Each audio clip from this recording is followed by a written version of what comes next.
What is up, everyone? Welcome to Car Vlog. Oh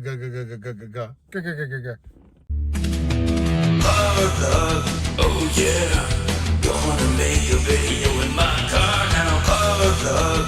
Oh yeah, gonna make a video in my car.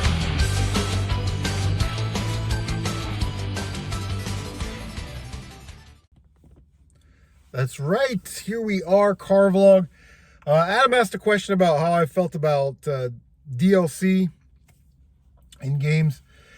And after some reflection, I kind of want to go back to like the 6th generation, the greatest video game generation of all time.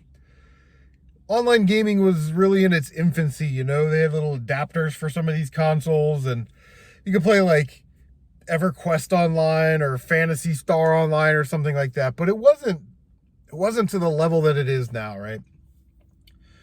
7th generation, I feel like they really kind of perfected the model of what they want out of online gaming. And then they've just improved on that, until now. But I think in the 7th generation, 3 really bad things happened when it comes to online gaming. Excuse me. The first one was like the loot boxes and loot crate. The game could be cheap to download or even free to download, but it's pay to win. You know what I mean? If you want that magic armor or that unstoppable weapon, you got to keep pumping quarters into the machine to get it, And it was really organized gambling, and I'm glad that they really stopped that. The second thing that was kind of bad, that is bad, it's not kind of bad, it is bad, is that we're kind of discovering now that there are a lot of games from that generation that half of the stuff is locked behind online missions or, online play, and you're not able to get them now because the servers are down. We just went through this with Need for Speed The Run. Half the cars are locked behind online mission modes or challenge modes, and that server is no longer up. So, unless they remaster it and put all that stuff on there, there's no way you're going to get all those cars or those tracks or whatever it is it's supposed to unlock. So that's bad. Loot crates, locking stuff behind online missions. And then the third thing was DLC. Now, DLC, I initially was okay with. I had no problem with DLC. You play Darksiders, you love the game, you want to download some extra missions or bosses or whatever, and you want to pay for that little bit of extra. I didn't have a problem with that. But I learned my lesson with DLC. And that is that I pre-ordered Marvel Spider-Man on PS4. Waited for it, came out, went to GameStop, picked up my copy, played through the game, loved it. And here's 3 downloadable, extra things, right? $9.99 each. And I thought about it. I was like, I want to play it because I love this game. It's pretty cool. But eventually, I just never bought it. I moved on to the next thing. A year later, what do we see in GameStop? Spider-Man Game of the Year Edition includes the 3 bonus packs for $30. It was $30 for the game and the bonus packs, the DLC. So while DLC sort of started off as this sort of fun thing that gamers could get extra for their favorite games, no one was forcing you to buy it, but if you really love that game, you could have a little extra. To why would anybody buy DLC ever? Just wait a year or 2 and then buy the Game of the Year edition of the game and have it all on there for $30. Remember, the games were $60 back then. So if I would have known that and I could have just waited a year, I could have saved myself $30 and then got the $30 in DLC for free. But I think those are three sort of plagues of the 7th generation. Some of those still persist today in some capacity. But the big one from, the PS4 generation on, again, in my opinion, is that games aren't on the disc or aren't on the SD card. I think there was a Call of Duty game for the Switch that it was like 16 gigabyte and it downloaded 8 gigabyte of that game the second you popped it in. So the whole game wasn't even on the SD card.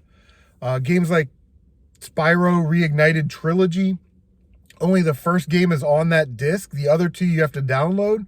Well, what if Sony decides to shut that down? You know what I mean? So you're paying $60, I think, for that disc at that time when it came out. I don't think it was a $70 game, but it was $60 when it came out. You're getting one game on the disc, and sure, you're able to download the other two games for free. But at the same time, who's to say that Sony's gonna not support that anymore? You know, and then God forbid they don't support it and your PS4 craps out and you have to buy a new PS4. It's not like they're storing all this stuff for you to re-download. Like you might like an external hard drive or something like that. But now we're talking about you got to pay more money to keep your stuff. You know what I mean? It turns into a whole thing. So this idea that you buy a disc, you pop it in there and the game isn't on the disc, that's not physical media. You know, we're already there. Like, Pam from Cannot Be Tamed said this in one of her recent videos. Just because you get a disc in there doesn't mean that it's physical media. You know, they don't even want to sell you that stuff anymore. They just want you to go online. They want you to pay the $10 a month to go online after you've already paid for your internet, pay for your Xbox One service, your PlayStation service, your Nintendo store, pay your $10 a month, then go on there, then download the game at full price, and then, you know, if your console craps out, then tough tits, you know? So, yeah, I don't know.